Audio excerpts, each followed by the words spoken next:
শ্রেয়ার দৃষ্টি পায়ের তলায় সারি সারি বেঁধে উঁচিয়ে থাকা দুর্বা ঘাসগুলোর দিকে নিবদ্ধ। আমাদের সমাজে পার্থক্য মানুষ নিজেই করে তোলে।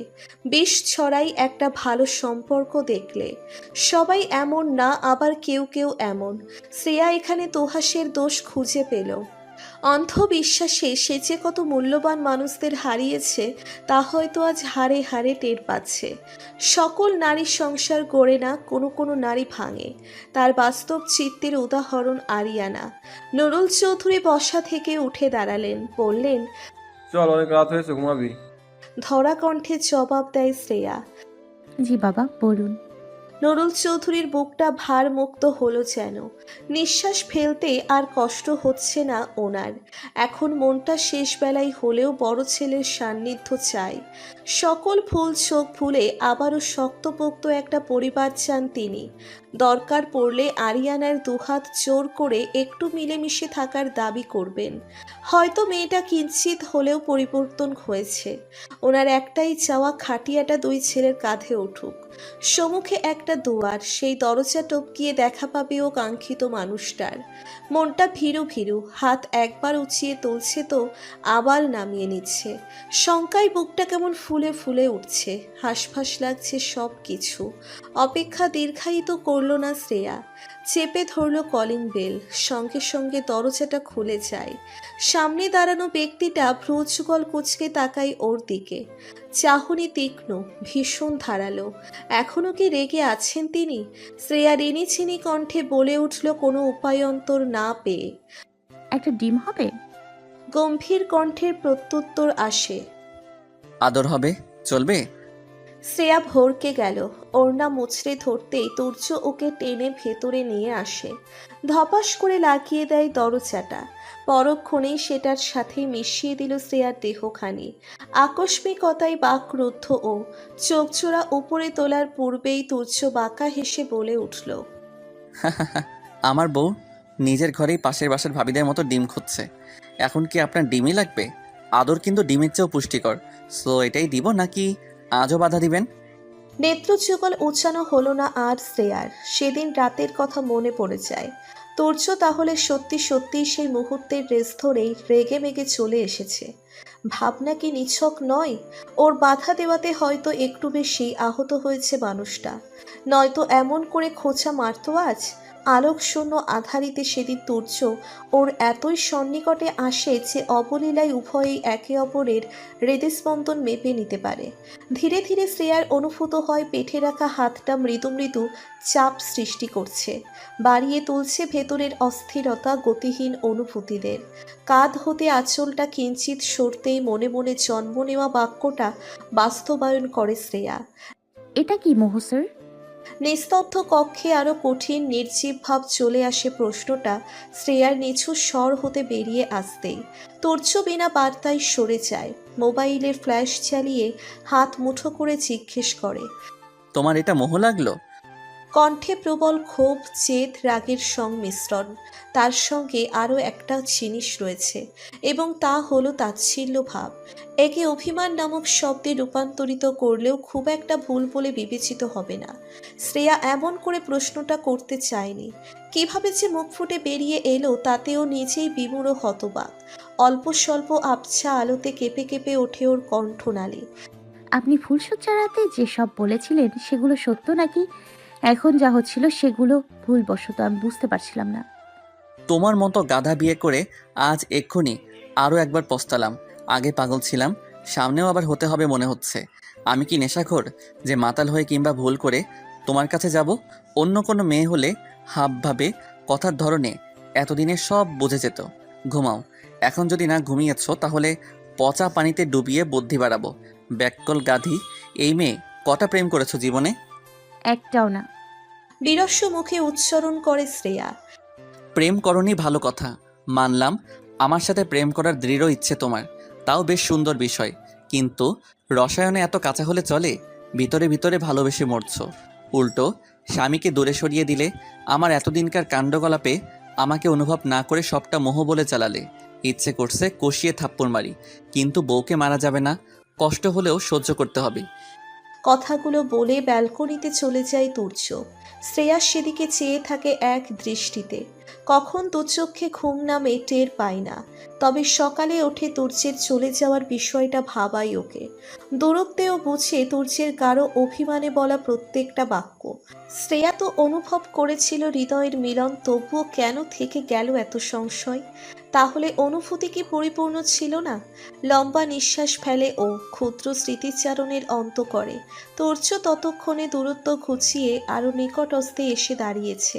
শ্রেয়া আজ জানে মানুষটা শুরু থেকেই ওকে চায়, অতিরিক্ত চায়, শুধু তার প্রকাশের ধরনটা তেরা বেঁকা। তন্মধ্যে তুর্য কড়া কণ্ঠে বলে ওঠে, কি ভেবেছিলে বাধা দিয়েছো বলে রেগে চলে এসেছি, তাই মনমরা হয়ে থাকতে সারাক্ষণ? ঠিক মতো নাকে শুকিয়ে হাড্ডি, আমি একটু শক্ত করে জড়িয়ে ধরলেই তো তোমার সকল হাড্ডি মটমট করে ভেঙে যাবে। অতীব বিস্ময়ে বিষ্ট শ্রেয়া। এ লোক কেমন করে জানলো ও মনমরা থাকতো সর্বক্ষণ? এসব রহিমা খালা বলতো না তো? তাহলে ওনার যোগাযোগ থাকতো রহিমা খালার সাথে। কিন্তু একটা থেকে যায়, বাড়ির বাদবাকি কারোর সঙ্গে কেন কথা বলতো না? এমনকি আয়ুষের সঙ্গেও না? নাকি স্রেফ ওর সাথেই যোগাযোগ করেনি? প্রচুর পরিমাণে প্রশ্নের জোয়ার শ্রেয়ার অন্তর্মহলের ছোট্ট সমুদ্রে। তবে সাহসের অত্যাধিক অভাব বোধ করছে ও। কারো সান্নিধ্যে এমনতর ঘটে না। শুধুই এই এক পুরুষের সামনে ভয় ভয় হয়ে ওঠে সবকিছু। স্বাভাবিক গলায় বলল, আপনি আমার উপর রেগে আছেন? না। তুর্য গম্ভীর কণ্ঠে জবাব দিয়ে সোফায় গিয়ে বসে। শ্রেয়া এতক্ষণে শ্বাস ফেলতে মোক্ষম সুযোগ পায়। গুটি গুটি টালমাটাল পা ফেলে সোফার কাছে এসে দাঁড়ায়। তুর্য মাথা এলিয়ে চক্ষুদয় বুঝে আদেশস্বরূপ গলায় বলল, বসো।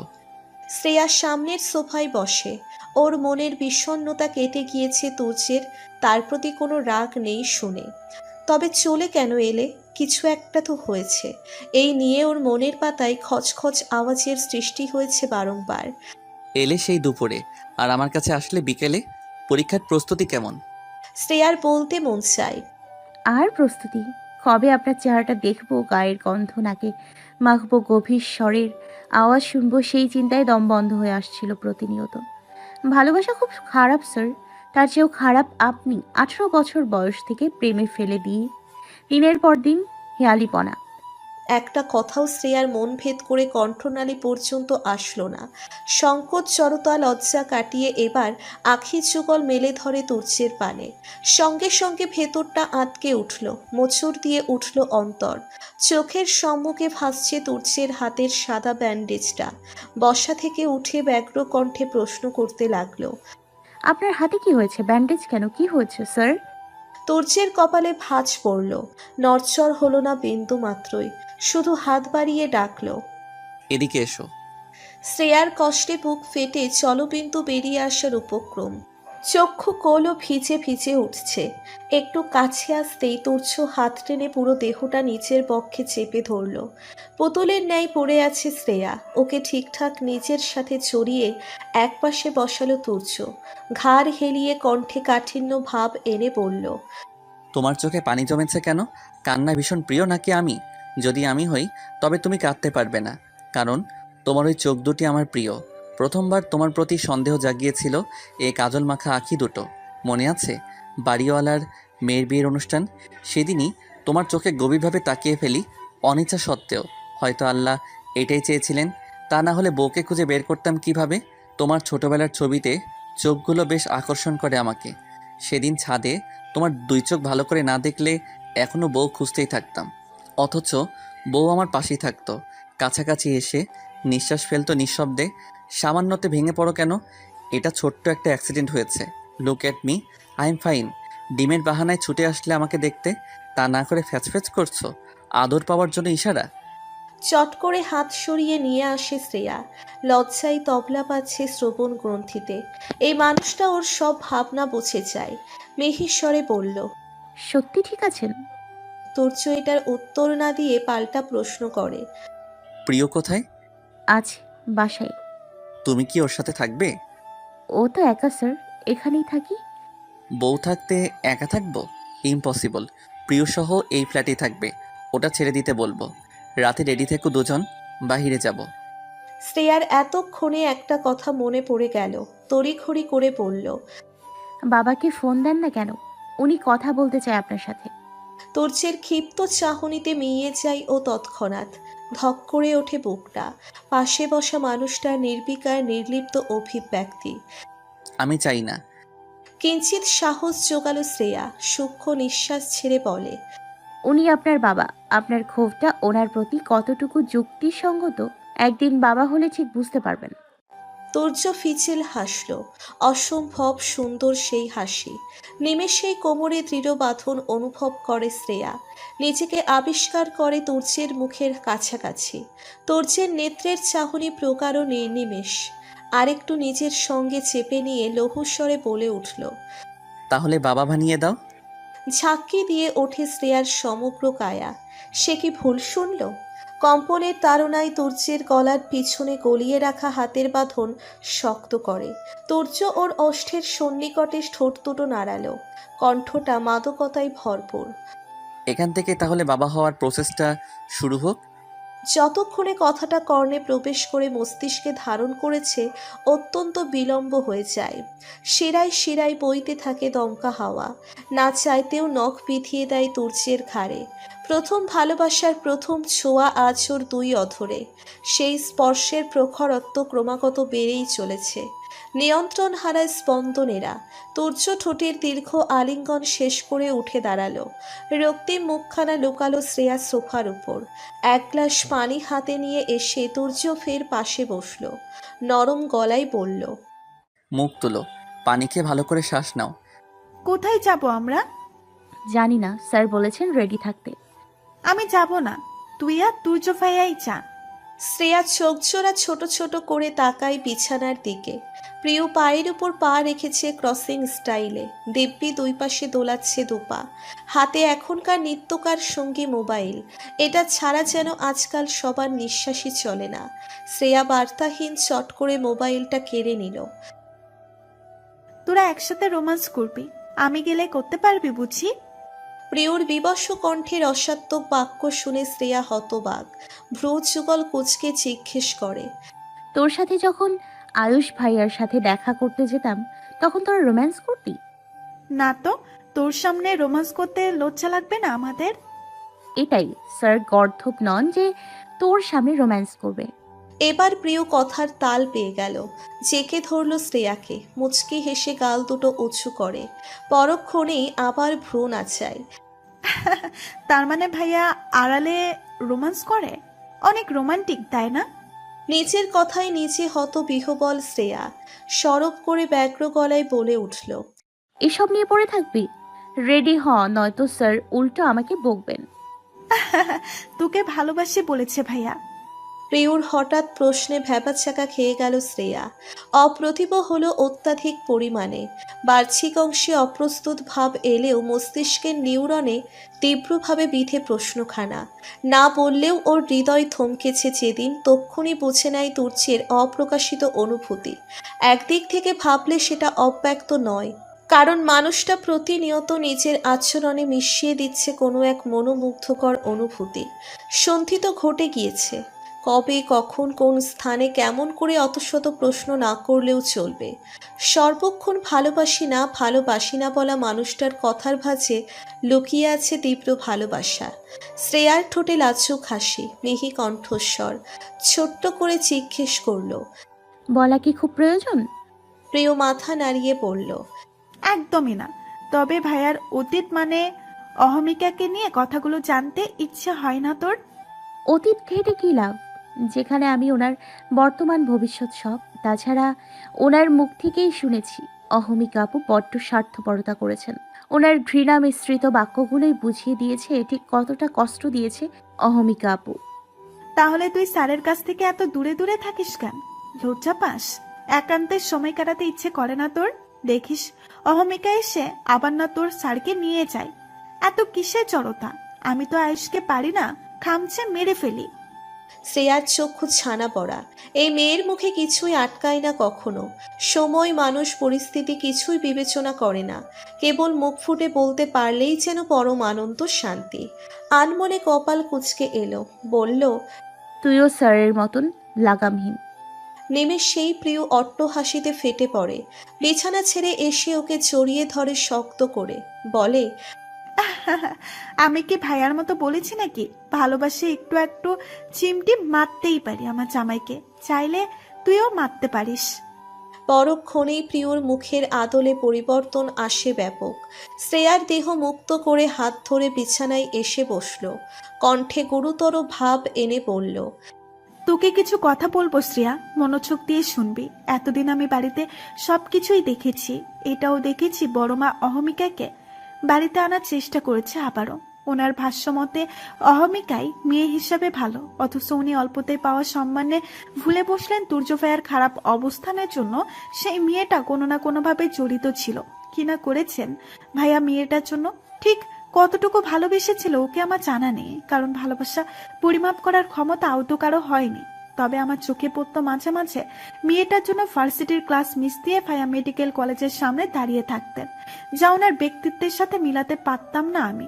আমার জানা মতে এবং ছোট থেকে চেনা অনুযায়ী তিনি একজন গম্ভীর এবং খুবই রকচটা স্বভাবের মানুষ ছিলেন।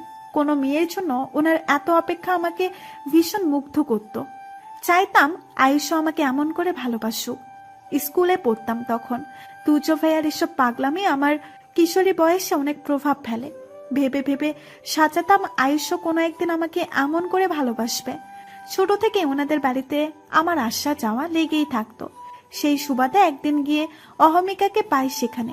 বড় মা হাতে চুড়ি পরিয়ে দিচ্ছিলেন। তুর্য ভাইয়ার সঙ্গে নাকি ওর বিয়ে প্রায় ঠিকঠাক। তুহাস ভাইয়া যাওয়ার পর তুর্য ভাইয়া বেশ ভেঙে পড়েন, আঘাত পাই কিছু কথায়। তুই জানিস না, কিন্তু আমি দেখেছি তুর্য ভাইয়ার কাছে ওনার পৃথিবী ছিলেন তুহাস ভাইয়া, কিন্তু সেই পৃথিবী দুমড়ে মুচড়ে যাওয়ায় ভুবন নতুন করে সাজায় অহমিকা। শক্ত মানুষও ভাঙে, তবে বাহ্যিকভাবে নয়, ভেতরে ভেতরে। আমরা চাই কেউ আমাদের হোক, আমাদের বুঝুক। তুর্য ভাইয়াও হয়তো চাইতেন। সেই চাওয়ায় পরিপূর্ণতা এনে দিল অহমিকা। আবার কেড়েও নেয় সে। একবার দুর্বলতা প্রকাশ করে ফেললে মানুষ সেই সুযোগে আরো কঠিনভাবে আঘাত করে।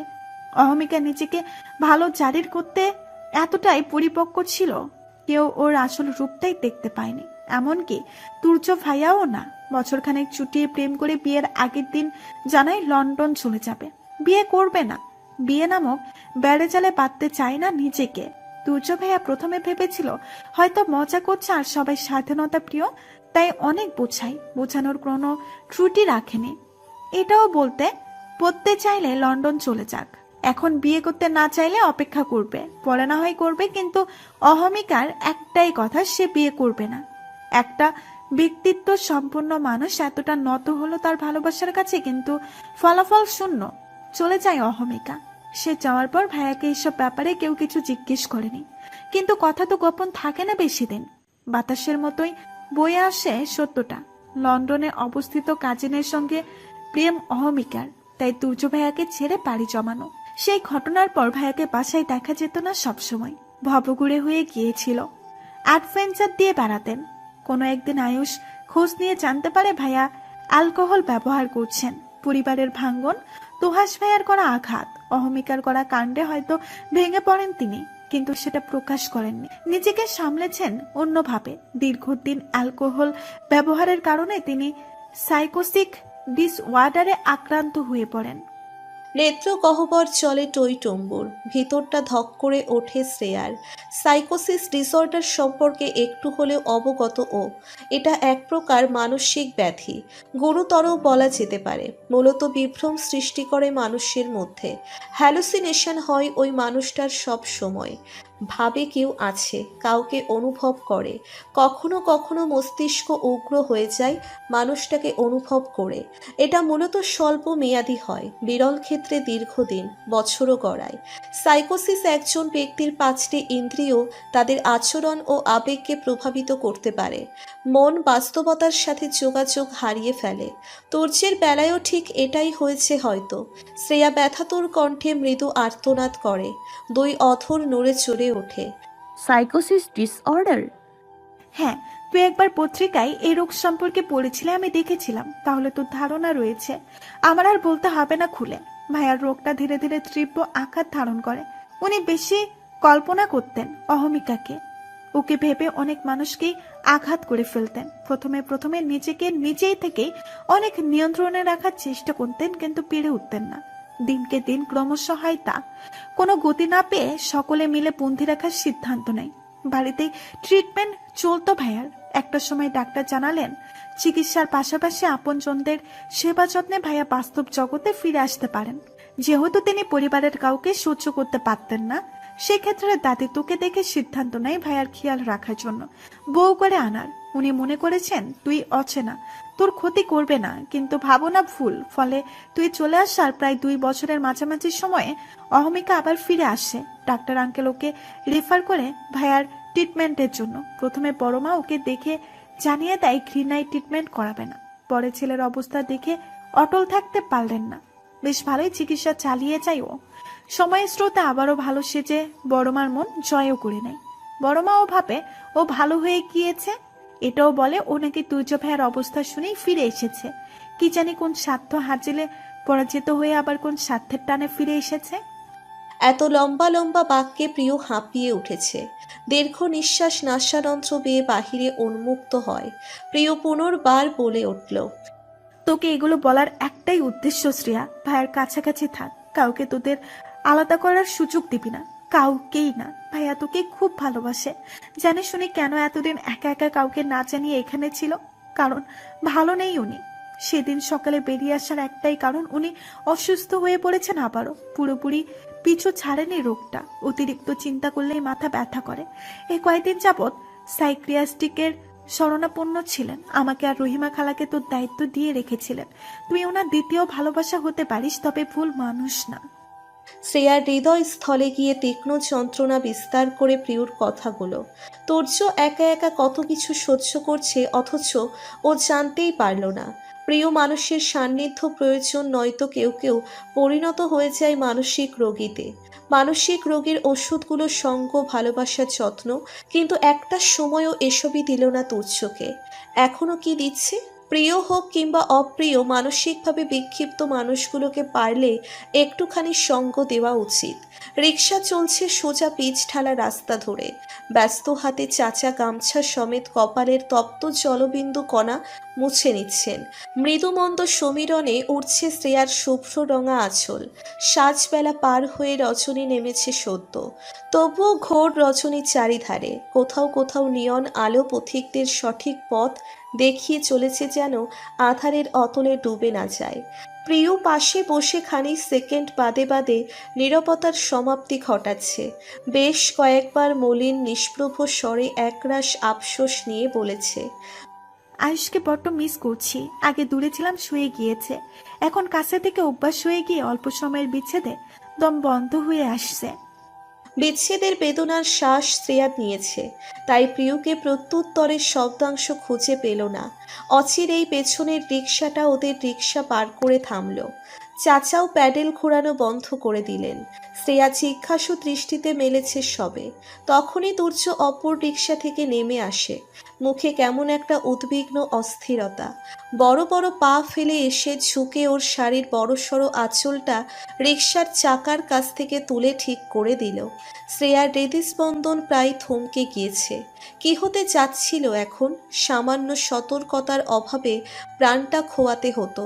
তুর্যের দিকে করুণ চাহনি নিক্ষেপ করতেই নরম শীতল কণ্ঠস্বর শুনতে পায়, মেরেই ফেলেছিলে আমাকে। একই সিরিয়ালে রাস্তার একপাশে দুটো রিকশার অবস্থান লম্বভাবে, অর্থাৎ একটার পশ্চাতে অপরটার স্থান। চালক দুজনের মধ্যে একজন তাগড়া যুবক এবং আরেকজন বেশ বয়স্ক, চামড়া কুচকানো। নিঃশ্বাসটাও কেমন ভারী ভারী ঠেকছে মানুষটার। দেহে কাঁপুনি ঈষৎ, তবুও পেটের ক্ষুধা পরিবার সামলাতে সড়কে দিনরাত পরিশ্রম করে চলেছে। শ্রেয়ার অত্যন্ত কষ্ট হয় এসব চক্ষু গোচর হলে। মনে মনে কত শতবার ভাবে ওর যেদিন অনেক টাকা হবে এসব মানুষকে সাহায্য করবে, কেননা অভাব ও বোঝে। এতিমখানা থেকে স্কুল কলেজে পড়ার খরচের ভার নিলেও কখনো অন্যান্য খরচের টাকা দেওয়া হতো না। ওই যে রাস্তার অন্য পাশে হাওয়াই মিঠাইয়ের মেলা বসেছে, একটা সময় সেগুলো খাওয়ার জন্য 10 টাকাও ম্যানেজ করতে পারতো না। থাকা, খাওয়া, পড়া সবই তো এতিমখানার অধীনে ছিল। কলেজে ওঠে মাদারের পারমিশনে 2-1টা টিউশনি করতো, সেগুলো থেকে থেকে পাওয়া টাকাগুলো জমিয়েই রাখত। এক পয়সাও খরচ করতে গেলে কেঁপে উঠত বুকটা। ভাবনায় আসতো অকাজে আলতু ফালতু শখ আহ্লাদে টাকা নষ্ট করার মানে হয় না। মূলত পরিস্থিতিই আমাদের মনোভাব এমন করে তোলে। কিন্তু এখন ওর অভিলাষ যাকে ছো মেরে একটা গোলাপি রঙের হাওয়াই মিঠাই ছিনিয়ে আনতে। হলুদ আলোয় আরও মিষ্টি মিষ্টি লাগছে হাওয়াই মিঠাইগুলো। প্রিয়র ডাকে দৃষ্টিভঙ্গ হয় শ্রেয়ার, কর্ণকুহরে আসে। স্যারকে বল আমরা রিক্সায় যাব। নিমেষে চমকায় শ্রেয়া, ও এমনটাই বলবে ভাবছে। খোলা অম্বর এবং কৃষ্ণ মেঘপুঞ্জের নিম্নতলে চলবে রিক্সা। সঙ্গে থাকবে অনুত্তেজিত স্নিগ্ধ শীতল হাওয়া। উত্তাপে হাঁসফাঁস প্রকৃতি কয়েক মিনিটে নিজস্ব রূপের পরিবর্তন ঘটিয়েছে। ঠান্ডা ঠান্ডা নিরুত্তাপ পরিবেশ। ঘাটটা আলতো ফিরিয়ে তাকায় অতীব প্রিয়তমের নিকট। তুর্য কানে মোবাইল ধরে রেখেছে। অনলাইন মাধ্যমে গাড়ি ভাড়া করার চেষ্টা। আঁচল আটকে যাবার সেই ঘটনার মিনিট খানেক পেরোয়। প্রিয় শ্রেয়াকে রিক্সা থেকে নামিয়ে ইট পাথরের গঠিত ফুটপাতে দাঁড় করিয়ে রেখেছে তুর্য। চালক দুজনের ভাড়া মিটিয়ে অস্থির মাখা কণ্ঠে জানায়, রিক্সায় যাবে না? শ্রেয়া উপলব্ধি করে তুর্য সেই ঘটনায় অত্যন্ত গম্ভীর হয়ে পড়েছে। সমস্ত আদলে তীব্র ভয় শঙ্কার ছাপ। সামান্য একটু ব্যাপারে এত উত্তেজনা ব্যগ্রতা মানুষটার। বাসা থেকে সিদ্ধান্ত নিয়ে আসা হয় আজ ওরা রিকশায় ঘুরবে। ঘটনাটা হওয়ার পর তুর্য মতামত পরিবর্তন করে ফেলেছে। শ্রেয়া সোজা হয়ে প্রিয়কে থেমে থেমে লজ্জাতুর কণ্ঠে বলল, আমি যদি ওনার সাথে এক রিকশায় চড়ি, আপত্তি আছে তোর? মানে একা খারাপ লাগবে বাকি রাস্তাটুকু? প্রিয় মুখ কালো করে ফেলল, স্বর্ণালী বিষণ্ণ বেদনা মিশ্রিত। আয়ুষের কথা মনে পড়ে যাবে বেশি বেশি, আর শূন্যতায় পুরে ছাড়খাড় হয়ে যাব। মনে মনে এটা নিয়ে সন্দেহাতীত ছিল শ্রেয়া। একা একা নিশ্চয়ই মনক্ষুণ্ণ হবে মেয়েটার। সুতরাং নিজের কল্পনার জগৎ উচ্ছেদ করার চিন্তা ভাবনা করল। চিকন ওষ্ঠ যুগল ছড়িয়ে স্মিত হাসল, বলল, আমরা এক রিকশায় যাব, দেখি স্যারকে ম্যানেজ করতে পারি কিনা।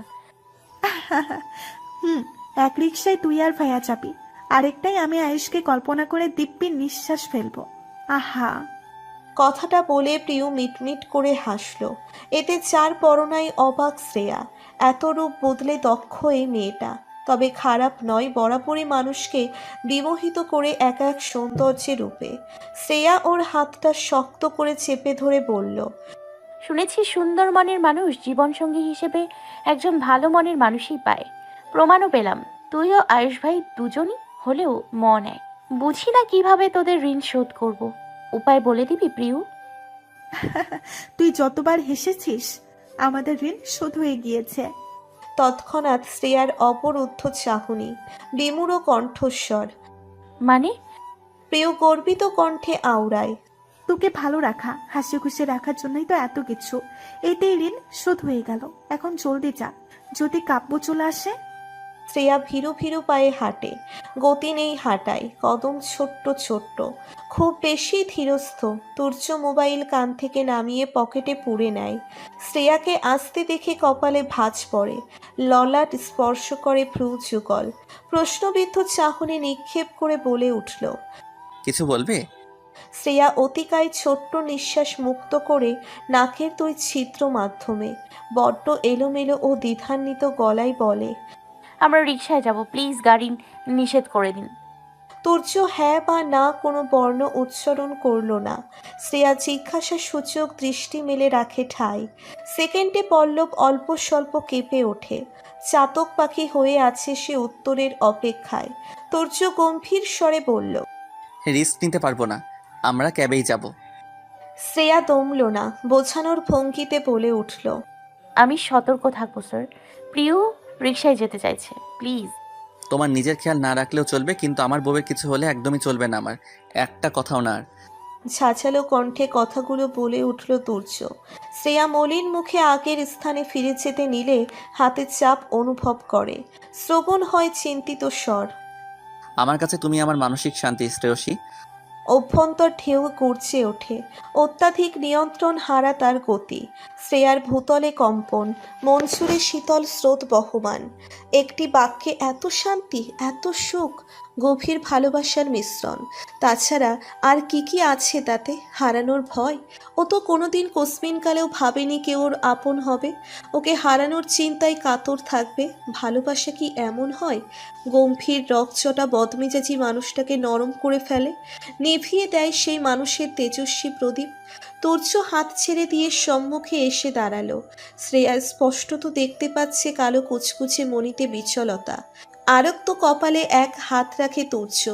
নিমেষে শ্রেয়ার নির্নিমেষ নেত্রের চাহনি নত হয়। নত মুখশ্রীতে গভীর দৃষ্টি নিবদ্ধ করে তুর্যের চক্ষুদয়। ঠান্ডা গলায় বলল, তোমার ক্ষুদ্র ক্ষুদ্র দুঃখ আমায় এখনো কষ্ট দেয় শুভ্রপরি। মানুষ তার প্রিয়জনকে ভালো রাখতে কত কি করে, কিন্তু আমি আমাকে ভালো রাখতে তোমার ছোট ছোট দুঃখ নিজের নামে করতে নিতে প্রস্তুত। আমরা রিক্সাতেই যাব। বউয়ের একটা ইচ্ছে যদি পূরণ না করতে পারি, কেমন জামাই হলাম? চলো। মৃদু হাসল শ্রেয়া, নিচু স্বরে বলল। আমি আপনার সাথে যাব। তুর্য যেন ভুল শুনল, সঠিক কিনা যাচাই করতে প্রশ্ন করল। কি? এ যাত্রায় একটুখানি গলা উঁচাই শ্রেয়া, ঠোঁটে লাজুক হাসি। আমি আপনার সাথে এক রিকশায় যাব। কিন্তু প্রিয়। ও সামনের রিকশায় থাকবে, আমি ও আপনি পেছনেটায়। তুর্য আর কোনো দিন কিছু বলল না। দাঁড়ানো রিক্সা দুটো ডাকলো ফের, কাব্যকে নিষেধ করলো, এমনকি অনলাইনে ভাড়া পর্যন্ত মিটিয়ে দিল। আজ গাড়ি ছাড়া বের হয়েছিল ওরা, উদ্দেশ্য একটুখানি ঘোরাঘুরি। যথারীতি প্রিয় সামনের রিকশায় বসলো, শ্রেয়া পিছনেরটায়। তুর্য ওর শাড়ির আঁচলটা এবার ভালোভাবে ঠিকঠাক করে দিয়ে বলে উঠল। অপেক্ষা করো, আমি আসছি। ওকে কিছু বলার সুযোগ না দিয়ে চলে গেল। কিন্তু শ্রেয়া নির্বাক হয়ে পড়ে কিয়ৎক্ষণ পর। তুর্য হাতে 5টা হাওয়াই মিঠাইয়ের প্যাকেট নিয়ে সোজা প্রিয়র কাছে যায়। ওর হাতে দুটো প্যাকেট ধরিয়ে দিয়ে ফিরে আসলো শ্রেয়ার নিকট। তখনও বিস্ময়ের পর্যায়ে শ্রেয়া 3টে প্যাকেট ওর কোলে রেখে পাশে বসে পড়ে। 2 হাতের সাহায্যে রিকশার হুডি তুলে দিয়ে বলল, বউ একটু বেশি পাও না? তাই বউয়ের ভাগে তার পছন্দের হাওয়াই মিঠাই 3টা। আপনাকে কে বললো আমার পছন্দের? শ্রেয়ার কণ্ঠে অবাকতা। তুর্য একটা প্যাকেট খুলে ওর হাতে ধরিয়ে দিল। নির্লিপ্ত অভিব্যক্তি তার। তোমার দৃষ্টি বলেছে। যতক্ষণে স্বাভাবিক হয় শ্রেয়া ততখানি সময়ে হাওয়াই মিঠাই বাতাসের আলিঙ্গনে চুপসে ছোট আকার ধারণ করেছে। তুর্যের ইশারায় সেই ছোট অংশই মুখে নিয়ে নিল। দুটো দেহ পাশাপাশি, শাড়ির ভাঁজে ভাঁজে শিহরণ, বাতাসের স্পর্শ, এটাই তো চেয়েছিল শ্রেয়া। সকল জড়তা কাটানোর প্রচেষ্টায় ও মৃদু গলায় বলে উঠল। স্যার। বলো। শ্রেয়া বলার মতো কিছু খুঁজে পাচ্ছে না, ডেকেও ফ্যাসাদে পড়ে গেল। ওর নড়াচড়া দেখে তুর্য কোমরে হাত রেখে কাছে টেনে আনলো, ফিসফিস করে বলল, বলো না কেন? শরম লাগছে? ভাবছো একটু রোমান্স করতে স্যারের সাথে এক রিক্সায় উঠলাম, অথচ উনি পাত্তাই দিচ্ছে না? শ্রেয়া ভড়কে গেল। সরব করে কিছু বলতে চাইলে তুর্য হুশ করে ওঠে, আরও গাঢ় হয় গলার স্বর। আসলে আমার একটু না, অনেক বেশি আদর করতে মন চাইছে তোমাকে, কিন্তু রাস্তাঘাট তো, তাই ধৈর্য সহকারে একটুই করব। শ্রেয়া বুঝে ওঠার পূর্বেই অনাবৃত কোমর চেপে নিচের বুকের কাছাকাছি নিয়ে আসে তুর্য। কপালে ছুঁয়ে দেয় শুষ্ক ওষ্ঠদয়, নাকেও স্পর্শ পড়ে সেই অঙ্গের। নিবিলিত চক্ষুদয়ে তুর্যের বক্ষে এক হাত রেখে নিশ্চুপে অনুভব করে তা শ্রেয়া। প্রিয় রিকশায় বসে আকাশের তারা গুনছে, জানে এটা অসম্ভব ব্যাপার, তবুও ক্ষুদ্র প্রয়াস। আকস্মিক রিকশা থামতেই নজর সরিয়ে সামনে ফেলতে প্রস্তুত হয় ও। সাথে সাথেই রিকশাটা হেলে দুলে ওঠে। ধপ করে পাশে বসে কেউ, ঘাড় বাঁকাতেই দেহ পিছিয়ে যায় অনেকখানি। মুহূর্তেই আয়ুষ টেনে বুকে জড়িয়ে ধরল, হেসে বলল, তোমার ভাঙা কোমর দেখতে আসেনি, আমার সুস্থ নাদুস নুদুস প্রিয়কে দেখতে এসেছি। আয়ুষের বুকে চড়ে চড়ে নিঃশ্বাস ফেলছে ও। সমস্ত প্রকৃতি মানুষ দিক ভুলে বুকে তীক্ষ্ণ দাঁত বিধিয়ে দিল। এতে হাসির মাত্রা বেড়ে গেল আয়ুষের। ভয়ে আমাকে কামড়ানো হচ্ছে? হ্যাঁ, কখন আসলে? সকালে যখন আমার প্রিয় আমাকে ফেলে আসলো, তখন থেকে কেমন দম বন্ধ হয়ে আসছিল। ভার্সিটি থেকে বেরিয়ে এখানে ছুটে আসা। কি করলে প্রিয়? এত বছরের জাদু এখন কাজ করছে একসাথে। তুমি দুরন্ত এক জাদুকরী। ঘোরাঘুরি শেষে তুর্য শ্রেয়া ফিরে আসে, সঙ্গে প্রিয় আয়ুষও। শ্রেয়া প্রথমে স্তব্ধ হয়ে যায় হুট করে আয়ুষকে দেখে। পরবর্তীতে তুর্য জানায় এটা পূর্ব পরিকল্পিত। ওরা সকালে আসার পরপরই নাকি আয়ুষ ফোন করে বলে সন্ধ্যা নাগাদ চট্টগ্রাম থাকবে ও। চমকে দেবে ওদের, বিশেষ করে প্রিয়কে। এত বছর ধরে যেই ভালোবাসা চেয়েছে প্রিয়, তার চেয়েও বেশি পাচ্ছে বলে মনে হয় শ্রেয়ার। কারণ প্রিয়র চাওয়া ছিল সীমিত। আয়ুষের একটু যত্ন ওর সাথে কথা বলাতেই খুশিতে লাফিয়ে উঠত। কখনো হয়তো কল্পনায়ও আনেনি ওকে আয়ুষ একদিন পাগলের মতো ভালোবাসবে। শাড়িটা এখনো পাল্টানো হলো না ওর। এই লাল পাড়ের সাদা শাড়িটা তুর্যের দেওয়া। এক একটা ফ্ল্যাটে নির্জন দুটো হৃদয় একসঙ্গে বসবাস করবে আজ। রাতটা অতিরিক্ত দীর্ঘ মনে হচ্ছে শ্রেয়ার। প্রিয় ও আয়ুষ পাশের ফ্ল্যাটে, তুর্য শোবার ঘরে। শ্রেয়া সোফায় বসে কানের ঝুমকো চোরা খুলছিল, তখনই মোবাইলের শব্দে টেবিলের উপর তাকালো ও। তুর্যের মোবাইলের স্ক্রিনে মেহরিমার নাম্বার ভেসে উঠেছে। কিছু একটা স্মরণে আসতেই নির্দ্বিধায় কলটা রিসিভ করলো ও।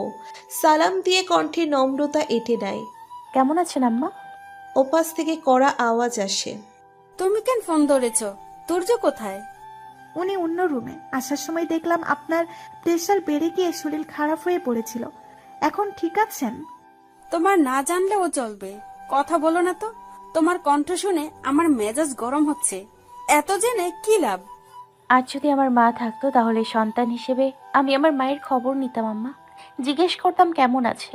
অসুস্থ থাকলে চিন্তা করতাম। মা নেই, কিন্তু আপনি আছেন।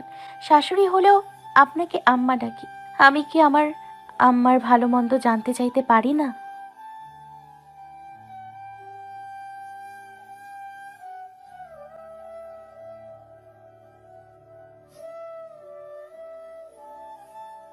তুর্য আসলে কল দিতে বললো। সেই ছোট্টবেলা থেকেই শ্রেয়া এক নীরব কন্যা, নিশ্চুপ চাপা স্বভাবের অধিকারিণী। মূলত বাবার প্রতি ভীতিটাই ওকে এমন করে তুলেছে। বিশেষ করে শৈশবকালে যখন খেলার সঙ্গীদের কাছ থেকে অবহেলিত হয়ে ফিরে আসতো, ওর ভেতরটা ঠান্ডা শীতল হয়ে যেত। সেটা প্রস্ফুটিত হতো বাহ্যিক অংশেও। বাবার গর্জন শুনলে ও মাঝে মাঝে মায়ের পেটে মুখ গুজে চুপচাপ দাঁড়িয়ে থাকতো। একটা শব্দ উচ্চারণ করতো না, শুধু ভিজিয়ে দিত মায়ের আটপৌরের সুতি কাপড়টা। বিষাদে অবহেলায় হারানোর বেদনায় তিক্ত মুহূর্ত স্মৃতিতে ওর মন ধীরে ধীরে আরও ঠান্ডা হয়ে যায়। কখনো মায়ের মৃত্যুর পর আপনজনের ছোঁয়া পায়নি সে। খোলামেলা প্রাণবন্ত হয়ে মেশা হয়নি কারো সঙ্গে। মা ব্যতীত অন্য কোনো আপন মানুষের স্পর্শ কেমন হয় সেটা আগে জানত না শ্রেয়া। কপাল গুণে রক্তের না হলেও আপন হতে পেরেছে প্রিয়র। তবুও জড়তার রেশ রয়ে যায় অল্প স্বল্প ঈষৎ। এখন অনেক আপনজন ওর। বাবা, আম্মা, দেবর, বেস্ট ফ্রেন্ড, ননদ, দাদি, রহিমা খালা সবাই আছেন। প্রাণের চেয়েও প্রিয় হয়ে উঠেছে একটা মানুষ যে সম্পর্কে ওর স্বামী।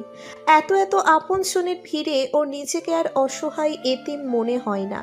যারা যারা ওকে অপছন্দ করে, একদিন ওদের মনে ওর জন্য একটা সুন্দর জায়গায় তৈরি হবে, এটা ওর দৃঢ় বিশ্বাস। আমার বউ আমার সাথে তো মিষ্টি করে কথা বলে না কেন? মাঝে মাঝে বললেই পারে আপনি আমার স্বামী। দূরে দূরে কেন থাকেন? আদর করতে পারেন না?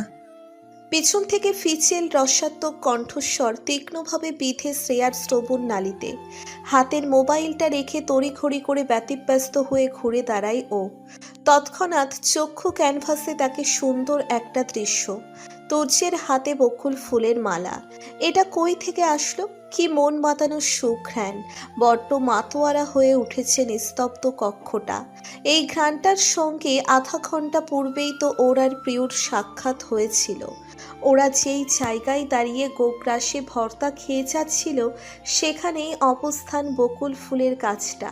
কত অবলীলায় মধুর সৌরভ বিলিয়ে দিচ্ছিল সবাইকে। ও ভেবেই নিয়েছে চাচার ভর্তা বেশি বিক্রি হয় এই গাছের কারণেই। সুবাস লুফে নিতেই হয়তো মানুষ ভর্তার অজুহাতে মিনিটের পর মিনিট দাঁড়িয়ে থাকে। কিন্তু তুর্যের হাতে বকুল ফুলের মালা এলো কোত্থেকে? লজ্জায় প্রশ্ন করতে পারছে না সে। কিসব বলল সামনে দাঁড়ানো ব্যক্তি? ওর কিছু বলার অপেক্ষাও করল না তুর্য। কোমল হাতটা টেনে নিজের কাছে নিল। বকুল ফুলের মালাটা কবজিতে চড়িয়ে দিতে মগ্ন হয়ে পড়ল। খুব যত্নের সাথে পরিয়ে দিচ্ছে। শ্রেয়া ফ্যালফ্যাল নয়নে চেয়ে রইল। ছোট্ট করে প্রশ্ন করে ব্যাঘাত ঘটালো তুর্যের কাছে। এটা কখন আনলেন? তোর্য বেজায় বিরক্ত হলো, গম্ভীর কণ্ঠে বলল। প্রশ্নটা পরে করা যেত না? শ্রেয়া ভাব ভঙ্গি আঁচ করে ধীমের স্বরে প্রত্যুত্তর করল। এক্ষুনি জানতে ইচ্ছে হলো তাই। আপনি কি বিরক্ত হয়েছেন? খুব। তোমাকে মারতে মন চাইছে। আমার রোমান্সের শত্রু তুমি। কত যত্ন করে পড়াচ্ছিলাম, এখন বিঘ্ন ঘটিয়ে যত্ন ত্রুটি রেখে দিলে। অধরে হাসি ফুটে উঠল শ্রেয়ার। ছোট ছোট বিষয়ে কত যত্ন মানুষটার। ভিতরে প্রচণ্ড ভালো লাগার পবন বইছে। একটা সময় ছিল চাইলেও কিছু পেত না, আর এখন না চাইতেই কত কিছু, কত সুখ পেয়ে যাচ্ছে। তোর্য মালাটা পরিয়ে মাথা তুলে সোজা হয়ে দাঁড়ালো, যেন অবাধ্য কাজ সাধন করেছে সে। ঠোঁটে প্রফুল্ল হাসি, নিঃশব্দতা, হাতটা এখনো ধরে রেখেছে। বলল। শ্রেয়া থ হয়ে গেল, অনতি বিলম্বে জিজ্ঞেস করলো। কই, আমি দেখিনি যে। তোমার সব কেন দেখতে হবে? আমাকে দেখো। কাজল চোখে আমাকে দেখে চোখ দুটোকে ধন্য করো। দেখি তো আপনাকে, লুকিয়ে অনেক দেখি। আমার দেখা সুদর্শন পুরুষ আপনি। কথাগুলো কণ্ঠনালী মাধ্যমে বাহিরে এলো না, মনে পিঞ্চিরা বদ্ধ হয়ে থেকে গেল। তোর্য হাতটা ছেড়ে দিতে নিয়ে আবারও আঁকড়ে ধরল। দুই ওষ্ঠের সন্নিকটে নিয়ে আসে বকুলের সজ্জিত হাতখানা। শ্রেয়ার অন্তঃস্থল থেকে থেকে তিরতির করে কাঁপছে। তোর্য নরম ত্বকে ঠোঁট ডুবিয়ে দিল। চোখের পলকে শিরশির করে উঠল শ্রেয়ার সমস্ত অঙ্গ। সর্বাঙ্গে নিদারুণ কম্পন আন্দোলন, দেহের তাপমাত্রা উষ্ণ। তোর্য বকুল ফুলের ঘ্রাণ নাসারন্ধ্রে টেনে নিয়ে ভ্রু উঁচিয়ে বলে উঠল। জ্বর আসছে নাকি? দেহের তাপ বেড়ে গেল হঠাৎ।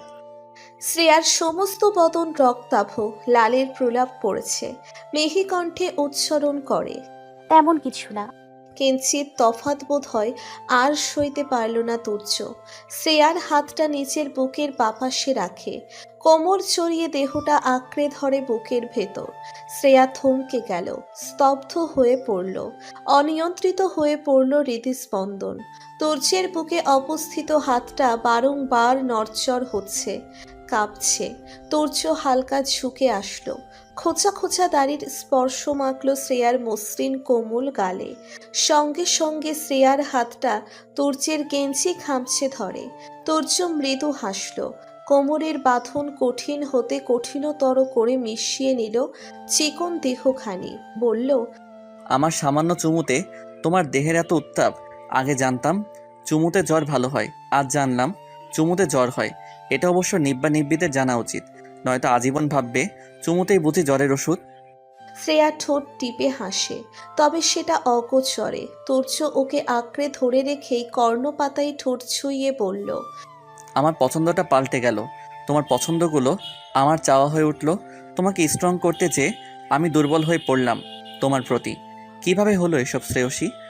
অন্তপুরে ঝড়ের শুরু, সেই ঝড়ের প্রচণ্ড বেগ সবকিছু নাড়িয়ে তুলছে।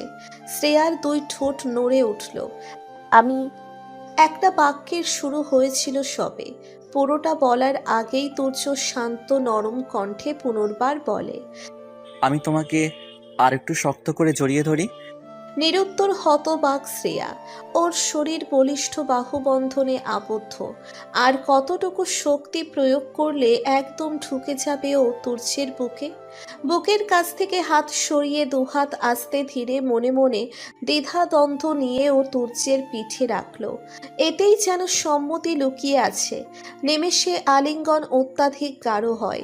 সাহস সঞ্চয় করে একটা প্রশ্ন করল শ্রেয়া।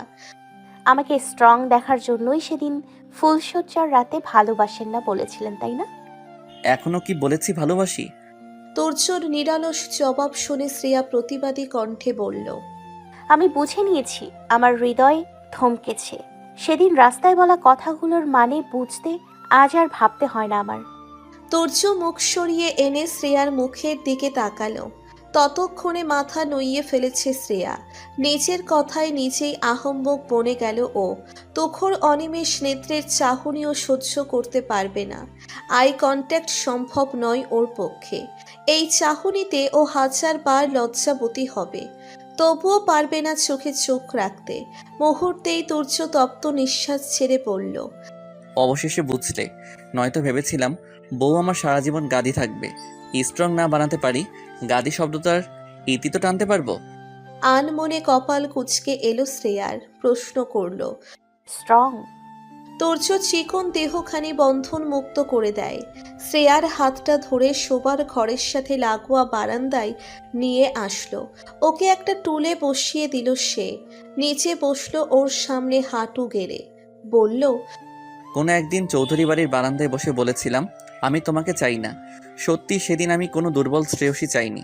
বউ হিসেবে তোমাকে আমার জীবনে ফিরিয়ে আনলেও তুমি এসেছিলে আমার হৃদয় হরণকারিণী হয়ে। তোমার ছোটবেলার ছবি দেখেই প্রথম এক অসহনীয় অনুভূতি জাগে আমার মাঝে। অনুভূতির প্রখরত্ব এতটাই বেশি, আমি সেদিনের পর তোমাকে চেয়েও ঘৃণা করতে পারিনি। শুধু মনে হয়েছিল আমার তোমাকে চাই, জীবনে রেখে দিই তোমাকে। আর যেদিন জানলাম তুমি আমার বউ, তখন শুধু মাথায় আসে এত নরম চরিত্রের মেয়েটা কেন আমার হলো। ও যখন অন্যের কথায় আচরণে কষ্ট পাবে আমি কিভাবে সহ্য করব। অন্যকে জবাব দেওয়া শেখাতে হবে ওকে। জীবনটাকে আরও কঠিন পরিস্থিতিতে নিয়ে যেতে হবে যেন ও উপলব্ধি করে স্ট্রং হওয়া ছাড়া জীবনে টিকে থাকা দুর্বিষহ হয়ে যায়। যেমন আমার মা, তুমি ফিরে আসার পরও সরলতার সুযোগ নিয়ে অসহায় ভেবে তাড়িয়ে দিল তোমাকে। তাহলে জীবনে ও সবসময় এভাবেই নিজেকে গুটিয়ে নিবে? অনেক চিন্তায় পড়ে যাই। তোর্য থেমে যাওয়াতে অশান্ত হয়ে পড়ে শ্রেয়া। লম্বা লম্বা আঙ্গুলের ফাঁকে নিজের ছোট ছোট আঙ্গুল গলিয়ে প্রশ্ন ছুড়ে দিল। থামলেন কেন? তুমি দুর্বল চিত্তের মেয়ে শ্রেয়সী, নিজের অধিকার ছিঁড়ে নিতে জানো না তুমি? নয়তো কেমন করে পারতা অহমিকা ও আমার বিয়ে সহ্য করতে? একটাবার কাউকে বলেছো? বলনি। প্রথম যেদিন জানলে আমি তোমার স্বামী, প্রিয়দের বাড়ি থেকে পালিয়ে চলে আসলে চট্টগ্রাম। তারপর আমার আর অহমিকার বিয়েটা মেনেই নিচ্ছিলে। এটা কি তুমি ড্রামা পেয়েছিলে? এটা তোমার বাস্তব জীবন শ্রেয়সী, লড়াই করে বাঁচতে হয় এখানে। তাহলে তুমি তা না করে সব কিছু থেকে গুটিয়ে কেন নিচ্ছিলে নিজেকে? এমনকি তোমার ভিতরের প্রতিবাদী রূপটা জাগানোর জন্য আমি নিজেকে ক্ষত বিক্ষত করেছি। সেই রাতে তুমি কষ্ট পেয়েছো কতটুকু, তার থেকে বেশি আমি পেয়েছি। কারণ তোমার দুঃখগুলো আমারই। বিনিময়ে শুধু একটু স্ট্রং শ্রেয়সী চেয়েছিলাম, যে আমি না থাকলেও কখনো ভেঙে পড়বে না। ওই রাতে এত কিছু বলার একটাই মানে ছিল, তুমি আমাকে যোগ্য জবাব দিবে। তোমার মায়ের উদাহরণ দিয়েছিলাম কারণ তুমি যেন ওনার মতোই মনের দিক থেকে শক্ত থাকতে পারো। আড়ালে ভালোবাসার যন্ত্রণাটা খুবই ভয়ঙ্কর, তাও সহ্য করেছি কেবল বলবে বলে আমাকে বইয়ের অধিকার দিন। কিন্তু তুমি নিজের অবলা রূপটাতে সীমাবদ্ধ থাকলে। তুমি জিতে গেলে, হেরে গেলাম আমি। যদি পারতাম তবে নিউজ পেপারে ছাপাতাম বউকে স্ট্রং করতে গিয়ে স্বামী নিজে দুর্বল হয়ে গেল। একেই বলে সঙ্গদোষে স্বভাব নষ্ট। শ্রেয়া স্তব্ধ নির্বাক। তোর্য এত ভেবেছে ওর জন্য? আসলেই কেন পারে না ও নিজের অধিকার নিতে?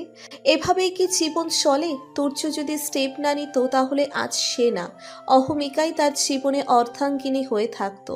তোর্যের এত এত হেয়ালি বনাতে ভালোবাসা ছিল। ফুলশয্যার রাতে বলা এক একটা বাক্যতে ছিল ওকে স্ট্রং দেখার চাওয়া, প্রবণতা। তাহলে ইঁদুরের কামড়? শ্রেয়ার মন বলল সেটা একটা চরম মিথ্যে ছিল, লেকচারার সাহেবই দিয়েছিলেন। লজ্জায় তোর্যের বুকে ঢলে পড়ল ও। তোর্য পড়তে গিয়েও নিজেকে সামলে নিল। শ্রেয়া চুপটি করে বুকে মুখ গুজে রাখে। একমাত্র ওর ভিতরকার সত্তা জানে এ বুকে মুখ লুকাতে কতটা লজ্জা বিসর্জন দিয়েছে ও। এতে যদি ভালোবাসা মানুষটা অল্প পরিমাণ শান্তি পায়, তোর্যের অধর কোণে সুপ্ত হাসি, কণ্ঠে ফিচলেমি। এখন কেন অধিকার খাটাচ্ছ? শ্রেয়া নিঃসংকোচ উত্তর, অত্যন্ত মৃদু স্বরে। কারণ স্যার আমাকে অধিকার খাটানো শিখিয়েছেন। তোর্যের গলায় রাগের আভাস, কিছুটা রেগে মেগেই আওড়ায়। ছাত্রীকে বুকে নেই না আমি, বউকে নেই। সরো আমার বুক থেকে। শ্রেয়া সরল না, নড়ল না সামান্য পরিমাণ। চন্দ্র রোশনায় বিলীন করছে। অমানিসায় ডুবে থাকা বারান্দায় আসছে একটু আধটু আলো। কানে আসছে তোর্যের শাসন মিশ্রিত কণ্ঠস্বর। স্যার ডাকবেন আর?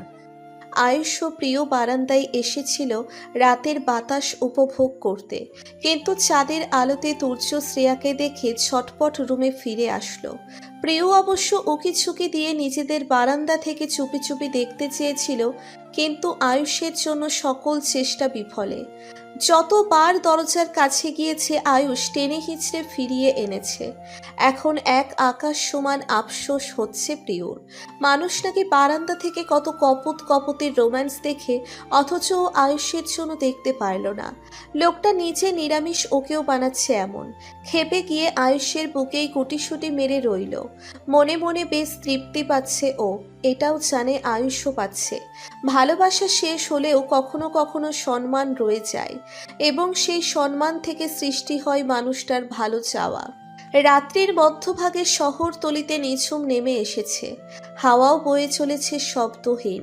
দিনের সবটা সময় ক্লান্তিতে কাটিয়ে সহস্র পরিশ্রমী মানুষ প্রিয়র তালিকায় যোগ করেছে এই নিশারা নিশিথিনীকে। চোখের পাতায় আধার নেমে এলে কায়ার অবসাদের পরিসমাপ্তি হয়তো ঘটে। শ্রেয়া তুর্যের বুক থেকে সরে আসার জন্য নড়চড় শুরু করলো। বক্ষস্থল হতে কোমল দেহ আলগা হচ্ছে ধীরে ধীরে। তা মস্তিষ্ক ধারণ করতেই তুর্য পিঠের উপর চাপ ঈষৎ কঠিন করে। শ্রেয়ার কেশগুচ্ছের মধ্যবর্তী স্থানে ওষ্ঠাধর ডুবিয়ে রাখে কিয়ৎ পরিমাণ সময়। হয়তো সেকেন্ড পেরিয়ে মিনিটের কোঠায় আটকে যায় সময়টা। দুই অধর কিঞ্চিত ফাঁক হয় তুর্যের। শ্রেয়ার মুখশ্রী তুলে চিবুকে আঙ্গুল রাখে। নেত্রে ভাসে রক্তাভ চেহারা, নিমিলিত আখি পল্লব। চিবুক হতে মন্থর গতিতে বৃদ্ধাঙ্গুল ছুঁই ছুঁই করে স্পর্শ করে ফেলে চিকন সরু গোলাপি ঠোঁট।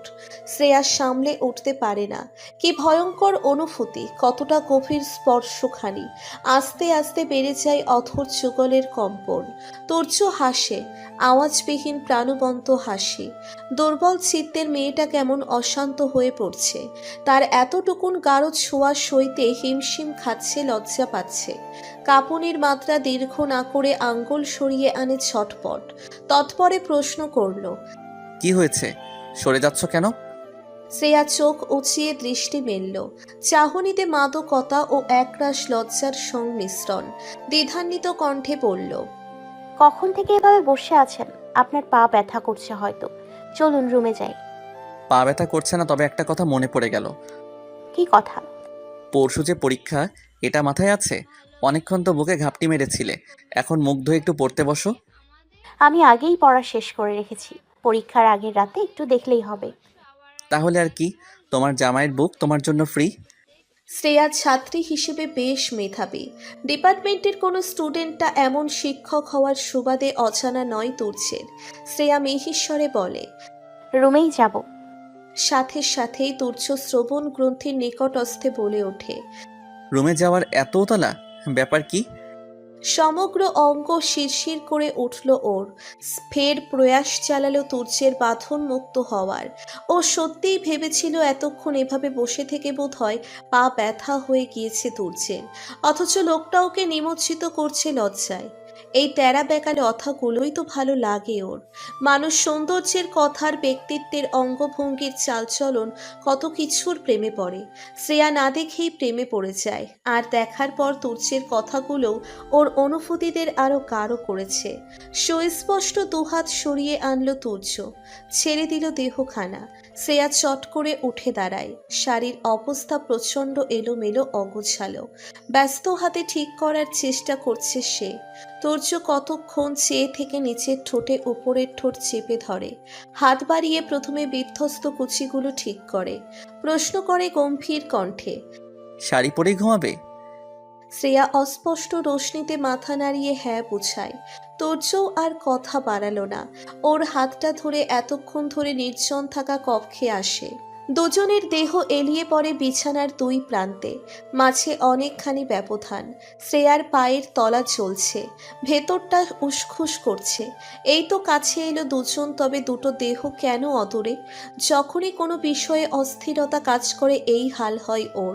ক্রমাগত চলতে থাকে পায়ের তলা। আস্তে ধীরে ও হাত রাখে নিজেদের মাঝের খালি জায়গাটাতে। নিমেষেই ওর হাতটা কারো করপুটে বাঁধা পড়ে যায়। কিছু বুঝে ওঠার আগেই সমস্ত তফাৎ ঘুচিয়ে তুর্য বকুলে সজ্জিত হাতটাও 5 আঙুলে বেঁধে নেয়। হাতের এলোমেলো বিচরণে নরম বকুল ঝরে পড়ে সুতো ছিঁড়ে, ছড়িয়ে ছিটিয়ে পড়ে মেঝেতে। আবছা আলোতে মিলেমিশে একাকার হতে থাকে উত্তপ্ত নিঃশ্বাস। শ্রেয়ার গলা শুষ্ক হয়ে উঠেছে, বুক ধড়পড় করছে, হৃদযন্ত্রের গতি অত্যন্ত বেসামাল। ভয়াবহ রূপ ধারণ করেছে যেন এক একটা স্পন্দন। কিঞ্চিত দূরত্ব রাখেনি তুর্য, ওর কাছাকাছি এসে গলায় মুখ ছুঁইয়ে দেয়। কণ্ঠস্বর অতীব নেশাক্ত প্রগাঢ়, এক নিঃসংকোচ মায়াময় আবেদন করে বসে। শ্রেয়সী, আমার হবে? নেত্রদয় বুঝে আসে ওর, চক্ষু কার্নিশ ছুঁয়ে নেমে যায় জল। এত হৃদয় নিংড়ানো কেন বাক্যটা? কি করে জবাব দিবেও? তুর্য এক হাত ছেড়ে দিয়ে শ্রেয়ার উন্মুক্ত কোমরে রাখল, গালে ঠোঁটের স্পর্শ এঁকে বলল, মুখে জবাব দিতে হবে না, সম্মতি হিসেবে অন্যভাবে বুঝিয়ে দাও। অপেক্ষাটা দীর্ঘ করো না আর। এটার যে অনেক যন্ত্রণা শ্রেয়সী। এই আকুল কণ্ঠ আর শুনতে চায় না শ্রেয়া। কাপা কাপা অধর যুগল তুর্যের গালে রাখল। তাদের স্থায়িত্ব হলো সেকেন্ড খানেক। সরিয়ে আনলো তড়িৎ বেগে। শরীরের ভাঁজে ভাঁজে খেলে গেল তরঙ্গ এবং শাড়ির ভাঁজে প্রিয় মানুষটার হাতের ঈষৎ বিচরণ। জানালার ধার ছুঁয়ে আসা চাঁদের রূপে শ্রেয়ার চোখে পড়ে তুর্যের ওর মুখশ্রী পানে রাখা অনিমেষ অপলক দৃষ্টি নেত্র। তড়িঘড়ি করে মাথায় ওড়না চাপিয়ে নিল শ্রেয়া। প্রিয় এখনো হাতে ঘড়ি পড়ছে। শ্রেয়া বিরক্ত ভঙ্গিতে আওড়ায়, পরীক্ষা শেষ হয়ে যাবে, তুই ঘড়ির বেল্ট বাঁধতে বাঁধতে। এটা কি রিকশায় বসে বাঁধতে পারবি না? প্রিয় তবুও নাছোড় বান্দা। দাঁড়িয়ে একটা মিনিট নষ্ট করেই ঘড়িটা পড়ল। এসব পড়া পরীক্ষা ভালো লাগে না ওর। আয়ুষ যদি মুখে একটা বার শেপ একবার উচ্চারণ করে তোমার আর পড়তে হবে না, তাহলে ও আয়ুষকে গুনে গুনে 101টা চুমু খাবে। কিন্তু এটা কখনো হবার নয়, সেটা সে দিব্যি জানে। মুখ কালো করে শ্রেয়ার সাথে বেরিয়ে পড়ল। ভাগ্যস্য প্রসন্ন হওয়ার সাথে সাথেই রিকশা মেলে। প্রিয় ঘুম ঘুম চোখে প্রশ্ন ছুড়ে দিল, ভাইয়া চলে গিয়েছে? হ্যাঁ, ওনার ডিউটি আছে পরীক্ষার হলে, তাই একটু আগেই বেরিয়ে গিয়েছে। ও, তুই কি ওনার উপর রাগ? প্রিয় চোখ বড়সড় করে ব্যগ্র গলায় বলে ওঠে, আরে না, আসলে ভাইয়ার কারণে রাতে বেশিক্ষণ পড়তে হলো আমাদের, তাই এখন ঘুম পাচ্ছে। তোর পাচ্ছে না? শ্রেয়া ক্ষীণ হেসে জানায়। না, দেখিস ঘুমাতে ঘুমাতে রিক্সা থেকে পড়ে যাস না। প্রিয়র সহজ সরল স্বগোক্তি। আমার শ্রেয় থাকতে কখনো পড়বো না। শ্রেয়ার কণ্ঠনালী গলিয়ে কথা বেরিয়ে আসলো না। সূক্ষ্ম নিঃশ্বাস ছাড়ল ও। এত বিশ্বাসের পিঠে কিছু বলাও যায় না, বলতে গেলে উপযুক্ত শব্দ নেই। দুই বান্ধবী মিলে দৌড়ে পরীক্ষার হলরুম পর্যন্ত আসে। ইতিমধ্যেই স্যার ঢুকে গিয়েছে। শ্রেয়া ভালো করে তাকাতেই দেখে আর্যদের হলে তুর্য পড়েছে। ওকে দেখেই ঢোকার আদেশ দেয় তুর্য। তাড়াতাড়ি করে প্রবেশ করে দুজনে। তুর্য শ্রেয়ার সামনে খাতা রেখে চলে গেল। আর চোখে একটু চেয়ে খাতায় নাম লিখতে মনোনিবেশ করে শ্রেয়া। কি মনে করে অজান্তেই পুনর্বার তুর্যের দিকে দৃষ্টি নিক্ষেপ করে। অন্তঃস্থল মন দ্রিম দ্রিম করে উঠল। নয়নছোড়া আটকা পড়ে তুর্যের ঘাড়ের লম্বা দাগটার দিকে। আঁচড়টা অত্যাধিক তাজা দেখাচ্ছে। ফাঁকা ঢোক গিলল ও। একদিন আগের আঁচড়টা এখনো আছে। এত গভীরভাবে দিয়েছিল। কই তুর্য তো কোনো প্রতিক্রিয়া করেনি। শরমে চোখ মুখ কুঁচকে আসে বারংবার। তুর্য শ্রেয়ার মুখভঙ্গি দেখে ছাছালো দৃষ্টিতে তাকালো। খাতায় নামটা লিখে মেয়েটা এমন করছে কেন বুঝতে পারছে না সে। ঘন্টা পড়লে প্রশ্ন দেওয়ার বাহানায় কাছে এসে দাঁতে দাঁত ঢিমে স্বরে জিজ্ঞেস করল, কি হয়েছে? তরাক করে লাফিয়ে ওঠে শ্রেয়া। অপ্রস্তুত ভাব। প্রশ্নটা হাতে নিয়ে অপর দিকে চেয়ে দেখে অন্য একজন স্যার প্রশ্ন দিচ্ছেন। পাশের মেয়েটাও ড্যাব ড্যাব দৃষ্টিতে চেয়ে আছে। তাই চেয়েও কথাটা বলতে পারল না। চুপচাপ লেখায় মনস্থির করে, কিন্তু তাও ঠিকঠাক হচ্ছে না। বারবার তুর্যের ঘাড়ে চোখ চলে যাচ্ছে। পুরোটা পরীক্ষায় দিল ও এমন করে। বার কতক তুর্য চোখ রাঙিয়েছে সকলের অগোচরে, তবুও লাভ হলো না বিশেষ। যেন ও পাহারা দিচ্ছিল কেউ তুর্যের ক্ষতটা দেখে নিল কিনা। পরীক্ষা শেষ হতেই প্রাণ ফিরে পেল। খাতা জমা দিয়ে বের হয়ে প্রকৃতির তরফ হতে উপহার স্বরূপ পাওয়ার স্নিগ্ধ প্রশ্বাস টেনে নিল অভ্যন্তরে।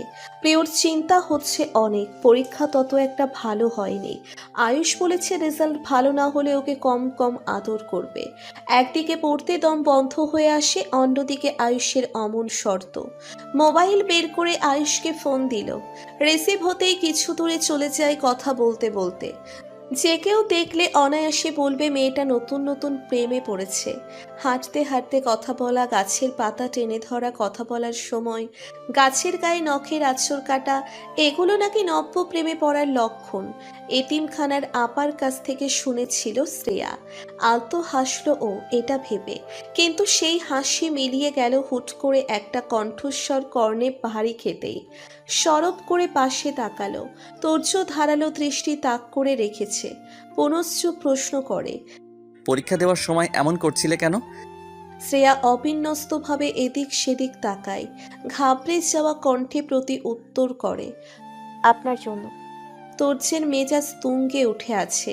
খাতা নেওয়ার সময় আগ্রহের ফলে কয়েক পৃষ্ঠায় চক্ষু বোলায়। ফলস্বরূপ দু একটা ভুল বিক্রিয়া চোখে লেগে যায় তার। এসব যে শ্রেয়ার গাফিলতির ফলাফল তা বুঝতে বাকি নেই। রাগান্বিত গলায় বলে উঠল, আমার জন্য মানে? আর এত নার্ভাস ফিল করছো কেন? ভার্সিটিতে সবাই জানে তুমি আমার ওয়াইফ। কিভাবে? শ্রেয়ার কণ্ঠ বেড়ে যায় মৃদু। মোবাইল বের করে নিজের ফেসবুক আইডি চেক করো। তোর্যের কথা শুনে দ্রুত হাতে মোবাইল বের করে নিজের আইডিতে ঢুকলো। মেসেঞ্জার ব্যবহার করে না ও। বিয়ের ক্যাচাল প্যাচালের জন্য বহুদিন অনলাইন জগতে আসা হয় না। এখন ঢুকেই ও হতভম্ব। মোবাইলে কখনোই লক দেয় না সে, এমনকি ফেসবুক পাসওয়ার্ড পর্যন্ত সেভ করে রাখা। তাই কাজটা কোনো রকম ভেজালবিহীন সেরেছে তুর্য। ম্যারিড স্ট্যাটাসের কমেন্ট বক্সে মানুষের শুভেচ্ছার ঢল নেমেছে। এটা কখন করেছেন আপনি? করেছি কোনো এক সময়। এখন পরীক্ষার হলে ওইসব করার কারণ বলো। তুর্যের চাহনি প্রশ্নসূচক। শ্রেয়া আমতা আমতা করে প্রত্যুত্তর করে, আপনার ঘাড়ে। আমার ঘাড়ে? নর্মাল একটা কথা বলতে প্রচণ্ড বেগ পোহাতে হচ্ছে শ্রেয়ার। এটার কারণ সম্মুখে উপস্থিত মানুষটাই। আনতস্বরে এক নিঃশ্বাসে বলল, নখের আঁচড় দেখা যাচ্ছে। সঙ্গে সঙ্গে কানের ছিদ্র দিয়ে হুড়মুড় করে ঝংকার তুলে কয়েকটা বর্ণ, শব্দ, বাক্য প্রবেশ করে। তাতে তোমার কি? আমার বউয়ের আদর মাখা চিহ্ন নিয়ে আমি দেশ বিদেশ সব ঘুরে আসব। কোনো সমস্যা? শ্রেয়ার মাথাটা চক্কর দিয়ে উঠল, বেয়াক্কেল বনে গেল। আপনা আপনি দুই ওষ্ঠ আলগা হয়ে আসে। বেমুড়ো দৃষ্টিতে তাকিয়ে জবাবে বলল, না।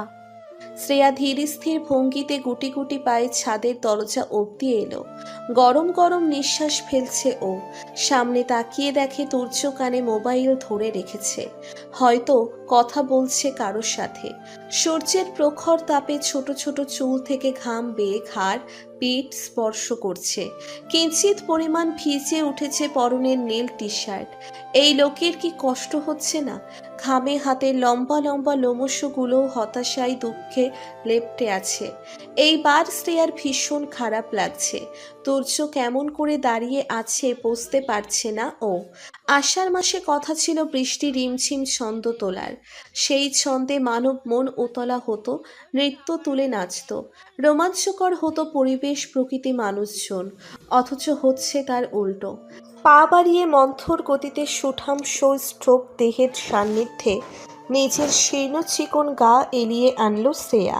তুর্য তীরভাবে নজরে একবার তাকালো ওর দিকে, পুনরায় দৃষ্টি অদূর অম্বরে নিবদ্ধ করে বলল,